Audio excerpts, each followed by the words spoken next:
So hello everyone and welcome back to the channel again. आज हम बात करने वाले हमारे क्लास 11 जो कि हमारा बिजनेस स्टडीज़ का चैप्टर नंबर 1 ऑलमोस्ट ख़त्म होने को आया है। लास्ट के कुछ टॉपिक्स बचे हुए हैं, तो चलिए उनको जल्दी डिस्कस करते हैं एंड जल्द से जल्द हमारे ये चैप्टर कंप्लीट करने का ट्राई करते हैं। आज हमारा लेक्चर नंबर 5 होने वाला है। अगर आपने प्रीवियस लेक्चर्स नहीं देखे हैं तो आप क्या कर रहे हैं, चैनल पे जाइए, उस पर प्लेलिस्ट सेक्शन में जाइए, वहाँ पे आपको class 11 business studies full syllabus for 2024 and 25 की प्लेलिस्ट मिल जाएगी। वहाँ पे आप ओपन करेंगे, आपको सारे वीडियोस इसके प्रीवियस मिल जाएंगे। वहाँ पे आप जाके उसको देख सकते हैं एंड तब आप इस वीडियो को कंटिन्यू करिए। बट उससे पहले, आगे बढ़ने से पहले आप वीडियो को लाइक कर दीजिए, चैनल को सब्सक्राइब करिए, अपने दोस्तों के साथ शेयर कर दीजिए। फ्री ऑफ कॉस्ट पूरी क्लासेस यहाँ पे दी जा रही for class 11th and class 12। अगर आपको कोई 12th में भी जान पहचान के हैं कॉमर्स के, तो आप उनको भी ये चैनल का लिंक शेयर कर सकते हैं। चलिए बिना टाइम वेस्ट करें हमारे बढ़ते हैं टॉपिक्स की तरफ। हम डिस्कस कर रहे थे हमारे classification of business activities and हमने लास्ट वीडियो में हमारा इंडस्ट्रीज का पूरा टॉपिक को ख़त्म कर लिया था। बट अब हम इस वीडियो में जानेंगे हमारे कॉमर्स का जितने भी टॉपिक्स हैं, कॉमर्स क्या होता है, उसके क्या क्या पार्ट्स होते हैं, उसके पार्ट्स के क्या क्या सब पार्ट्स होते हैं, उसको सब चीज़ को इस डिटेल वीडियो में जानेंगे। एंड थोड़ा सा ये वीडियो लॉन्ग होने वाला है बिकॉज जो हमारा कॉमर्स है उसमें बहुत से टॉपिक्स होने वाले हैं। सबसे पहले जानते हैं हमारा कॉमर्स होता क्या है। Commerce refers to all those activities which are concerned with the transfer of goods and services from producer to consumer। यानी कि हमारे प्रोड्यूसर से कंज्यूमर तक, यानी कि जो प्रोड्यूस कर रहा है गुड्स एंड सर्विसेज को, टू एंड जो भी हमारे कंज्यूमर्स होते हैं, यानी कि जो कंज्यूम कर लेते हैं हमारा प्रोडक्ट्स को या फिर गुड्स को, सर्विसेज को, तो उनको पहुंचाना प्रोड्यूसर से कंज्यूमर तक गुड्स एंड सर्विसेज को हमारा कॉमर्स कहलाता है। कॉमर्स के अंदर ऐसी एक्टिविटीज़ होती है जो कि इस चीज़ को हेल्प करती हैं। It embraces all those activities which are necessary for maintaining a free flow of goods and services.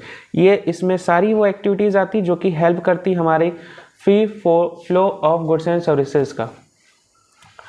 अब हम बात करेंगे हमारा रिमूवल ऑफ हिंड्रेंस। हिंड्रेंस यानी कि एक सर दर्द कह सकते हैं, सिंपल भाषा में लेमन लैंग्वेज में बोले, हिंड्रेंस यानी कि एक सर दर्द। तो removal of hindrance of person, यानी कि लोगों का सर दर्द कैसे खत्म होगा, थ्रू ट्रेड।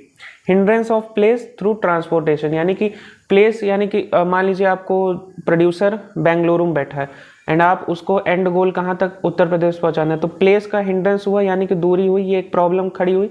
अब उसका प्रॉब्लम का सोल्यूशन क्या है हमारा, ट्रांसपोर्टेशन। जितना अच्छा ट्रांसपोर्टेशन होगा उतना अच्छा हम एक प्लेस से दूसरे प्लेस तक जल्दी जल्दी पहुंच पाएंगे। Hindrance of time, warehousing. Hindrance of risk अगर हम जो रिस्क का होता है झंझट, उसको कौन खत्म कर देगा, इंश्योरेंस। इंश्योरेंस है, हमने करवा लिया अपने गुड्स का इंश्योरेंस करवा लिया, अब हम रिस्क फ्री हो गए।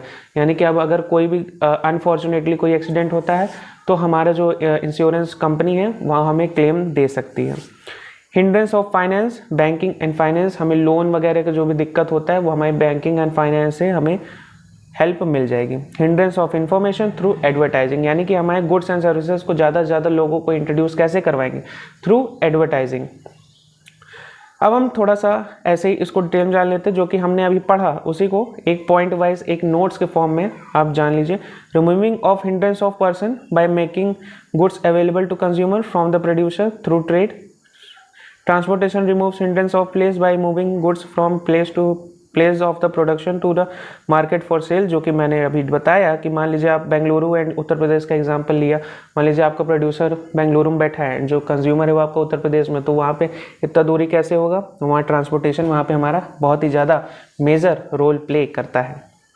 Storage and warehousing activities remove the hindrance of time by facilitating holding of stock of goods to be sold as and when required। यानी कि हमारा जो कि गुड्स हैं उनको हम वेयर हाउस में रख सकते हैं। इससे हमारा क्या होगा, हिंड्रेंस ऑफ क्या खत्म हो रहा है, हिंड्रेंस ऑफ टाइम, यानी कि जब भी हमें बेचना होगा हम तब उसे बेच सकते हैं, या फिर जब भी हमें ज़रूरत होगी तब हम उसे बेच सकते हैं।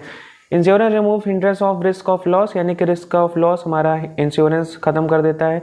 Banking remove hindrance of finance, advertising remove hindrance of information. ये मैं जल्दी इसलिए कर रहा हूँ बिकॉज इसको आपको लर्न करना होगा, यानी कि अब वैसे ज़्यादा इंपॉर्टेंट तो है नहीं, बट अगर आ भी गया तो आप उसको ईजिली अपनी खुद की लैंग्वेज में इसको इतना तो बना के लिख सकते हैं कि केवल आपको ये टेबल याद करनी है। सिंपली मैं बोलूँ, अपने जब मेरे एग्जाम्स थे मैं सिंपली ये टेबल पूरा याद कर लिया था। इस टेबल को याद कर लीजिए और कुछ याद करने की ज़रूरत नहीं, आप अपने लैंग्वेज में बना के लिख सकते थे, तो इंग्लिश आता ही होगा। अब हम बात करते हैं हमारा ट्रेड, जो कि हमारा कॉमर्स का फर्स्ट पार्ट होने वाला है। Trade refers to buying and selling of goods and services with the objective of earning profit.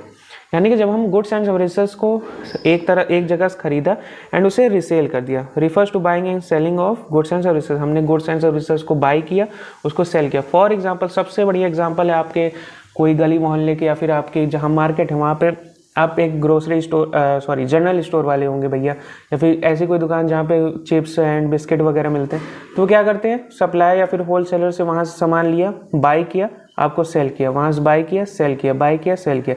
ये क्या हो गया, एक ट्रेड हो गया। ये मैन्युफैक्चरिंग बिजनेस नहीं कहलाता, ये ट्रेडिंग बिजनेस कहलाता है।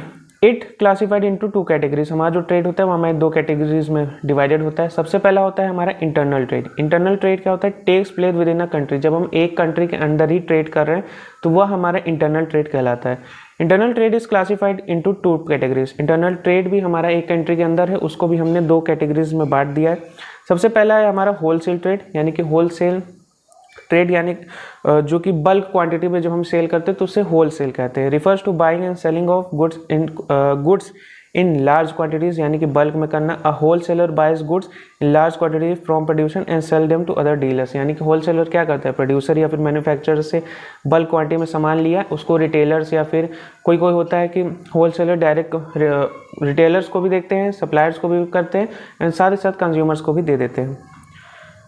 सेकेंड वन इज ट्रेड में ही हमारा रिटेल ट्रेड आता है। क्या होता है, refers to buying of goods and services in relatively small quantities selling them to ultimate consumers. यानी कि जब जो हमारे होलसेलर्स हैं, होलसेलर्स ने मैन्युफैक्चरर से खरीद कर रिटेलर्स को दिया तो वो हमारा क्या कहला गया, वो हमारा होलसेल ट्रेड करा दिया।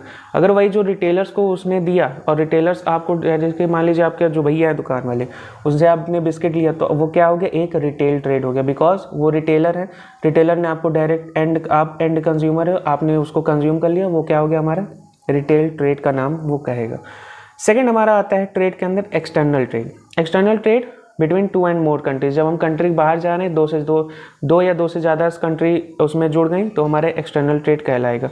External trade can be classified into 3 categories. External trade 3 categories में है।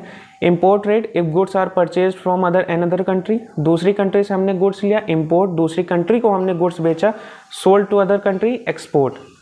एंटरपोर्ट क्या होता है, इसमें आप कंफ्यूजन होगी, where goods are imported from for export to other countries.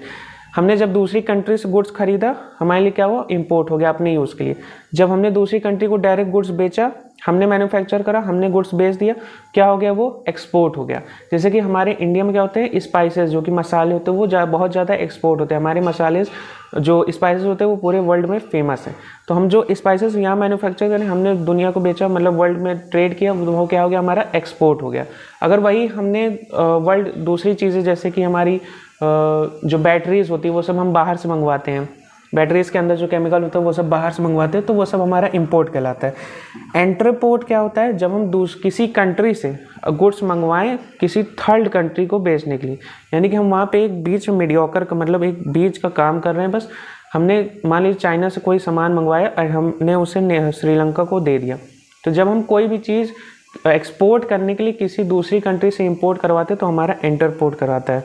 जैसे कि Indian firms may import some goods from America and export the service to Nepal. अब हम बात करेंगे, हमारा ट्रेड हो गया। अब हम ऑक्सिलरीज टू ट्रेड, यानी कि ऐसी जो एक्टिविटीज़ जो कि हमारे ट्रेड को हेल्प करती हैं। हिंड्रेंसेस, यानी कि जो हमारे सरदर्द होते हैं, हिंड्रेंसेस उसका मीनिंग कुछ और होता है, बट मैं ऐसे वर्ड का यूज़ कर रहा हूँ बिकॉज आपको अच्छे से याद रहेगा। और कॉन्सेप्ट जितना अच्छे ईजिली याद हो सकता है उतना ही फ़ायदा करता है आपको एग्जाम में।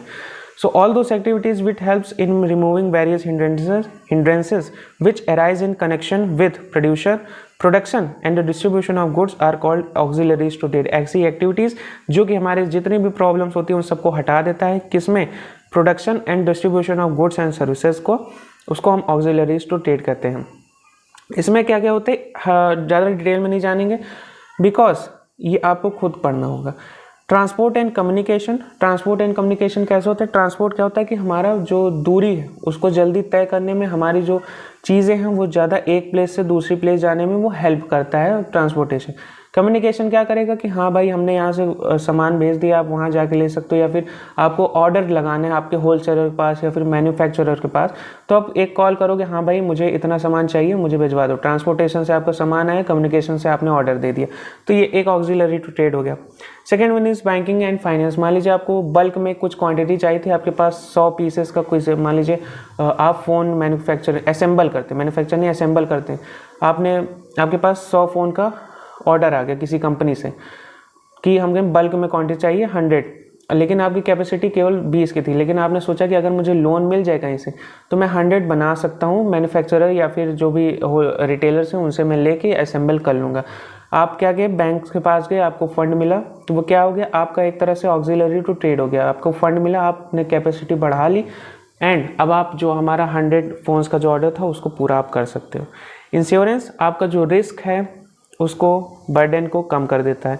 वेयर हाउसिंग, आप जब बल्क में मान लीजिए ज़्यादा गुड्स आपने पर से मैन्युफैक्चर कर लिए, या फिर आपके पास ज़्यादा गुड्स हैं एंड आप सोच रहे हो कि उसको बाद में सेल करने का या फिर सही टाइम पे सेल करने का, तो आप उसको रखोगे कहाँ, आप उसको वेयर हाउस में रख दोगे। तो इससे क्या करता है कि ये हमारा एक ब्रिज को क्रिएट कर देता है, यानी कि जो हमारा प्रोडक्शन ऑफ गुड्स हुआ है एंड कंजम्पशन ऑफ गुड्स हुआ है, जैसे कि आप फर्स्ट लाइन पढ़िए, there is a generally a time lag between the production and consumption of goods. यानी कि ज़रूरी नहीं कि जब हमारा प्रोडक्शन हो रहा है तभी हमारा गुड्स कंज्यूम भी हो जाए। जैसे कि आम का सीज़न आता है, आपको पके हुए आम दिख जाते हैं, बट अभी पेड़ में तो कच्चे ही हैं, तो क्या हुआ, एक तरह का वेयर हाउसिंग हुई। वो एक कैटेगरी ऑफ मैंगोज होते हैं जो कि स्टोर करके रखे जाते हैं कोल्ड हाउसेस में, एंड जब वो सीज़न आता है तो उसको बाहर भेज दिया जाता है। तो ये क्या करता है, हमारा वेयर हाउसिंग यहाँ पे हेल्प करता है। एडवर्टाइजिंग, ज़्यादा से ज़्यादा लोगों को कैसे पता चलेगा आपके प्रोडक्ट या फिर आपके गुड्स एंड सर्विसेज के बारे में? Through advertising. एंड इसी के साथ हमारा जो ऑक्सिलरी टू ट्रेड है एंड जो हमारा पूरा टॉपिक था कॉमर्स, ये यहाँ पे हमारा कंप्लीट होता है। अब आप लोगों को क्या करना है कि यहाँ पे जितनी भी नोट्स हैं इसको आप राइट डाउन कर सकते हैं वीडियो को पॉज करके, या फिर नोट्स का लिंक भी आपको प्रोवाइड कर दिया जाएगा, तो वहाँ से आप उसको डाउनलोड कर लीजिए एंड वहाँ पे आप अपनी नोटबुक में उसको लिख सकते हैं। सो क्लासिफिकेशन ऑफ बिजनेस एक्टिविटीज़ में हमारा इंडस्ट्रीज़ का जो भी टॉपिक था वो लास्ट वीडियो में कवर हो गया। इस वीडियो में हमने कॉमर्स के बारे में जितनी भी चीज़ें थी, ट्रेड यानी कि internal trade, external trade, import export, entrepot, auxiliary to trade जिसमें transportation, trade, banking and finance, insurance, warehousing, advertising, सारी चीज़ें हमने अब कवर कर ली। अब हमारा इस चैप्टर का एक छोटा सा टॉपिक, या फिर आप कह सकते हैं कि अच्छा खासा टॉपिक बचा हुआ है, जो कि हमारा burden of risk in business, यानी कि जो रिस्क का जो बर्डन होता है वो बिज़नेस में कैसे होता है, उसको कैसे मैनेज करते हैं, क्या नेचर होता है, वो सारी चीज़ें उसके बारे में हम नेक्स्ट वीडियो में बात करेंगे। एंड वो हमारा वीडियो इस चैप्टर का, chapter number 1 of business studies class 11th, हमारा वो लास्ट वीडियो होगा। उसके बाद हमारा जो ये चैप्टर वो कंप्लीट हो जाएगा। आई होप आपको ये वीडियो अच्छा लगा। अगर अच्छा लगा तो वीडियो को लाइक कर दीजिए, चैनल को सब्सक्राइब कर दीजिए एंड एक प्यारा सा कॉमेंट कर दीजिए। एंड मिलता हूँ मैं आपसे लेक्चर नंबर 6 में। तब तक के लिए अपना ख्याल रखें, अपने माँ बाप का ख्याल रखें। जय हिंद।